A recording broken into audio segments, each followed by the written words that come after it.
लोकसभा चुनाव नजदीक आ चुका है, जिसमें शिक्षक और अधिकारियों की चुनावी ड्यूटी भी लगाई गई है।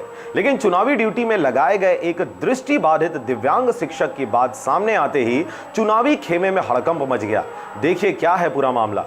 मुंगेली जिले के लोरमी क्षेत्र की है, जहां लोरमी के एक दृष्टिबाधित शिक्षक भूपेंद्र कुमार ढीमर की भी ड्यूटी लोकसभा चुनाव में पीठासीन अधिकारी के रूप में कलेक्टर ने लगा दी है, जिसकी वजह से भूपेंद्र काफी परेशान है और यही वजह है कि वह इस महत्वपूर्ण जिम्मेदारी को निभा पाने में सक्षम नहीं है। इसी के मद्देनजर अब वो अपना इस ड्यूटी से नाम कटवाने के लिए बड़े अधिकारियों का चक्कर लगाने को मजबूर है। दिव्यांग भूपेंद्र कुमार ढीमर व्याख्याता को कलेक्टर व जिला निर्वाचन अधिकारी ने एक लेटर भेजकर इस बात की जानकारी दी थी कि चुनावी ड्यूटी में उनका पीठासीन के रूप में ड्यूटी लगाई गई है। इस बात की जानकारी पाकर भूपेंद्र के होश उड़ गए, जिसके बाद से लगातार वे उच्चस्थ आला अधिकारियों के चक्कर लगाते नजर आ रहे हैं, लेकिन उनकी फरियाद अब तक किसी के द्वारा सुना नहीं गया है।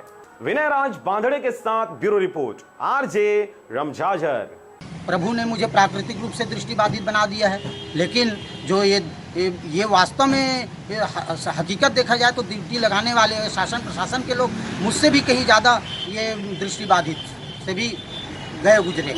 बार भटकना पड़ता है सर, एसडीएम का चक्कर लगाओ तो डिप्टी कलेक्टर का चक्कर लगाओ, तहसीलदार का चक्कर लगाओ। ये इस तरह की परेशानियों का सामना मैंने कई बार 14 वर्ष की सेवा अवधि में मैंने कई बार चक्कर काटे हैं सर। अब परेशानी ये है सर कि देखिए, मेरा विद्यालय दादन खेतरा में है, जो कि लोरमी से उसकी दूरी लगभग 20 किलोमीटर है। वहाँ से मैं आया हूँ। अब यहाँ से मैं मुंगेली जाऊँगा 30 किलोमीटर दूर।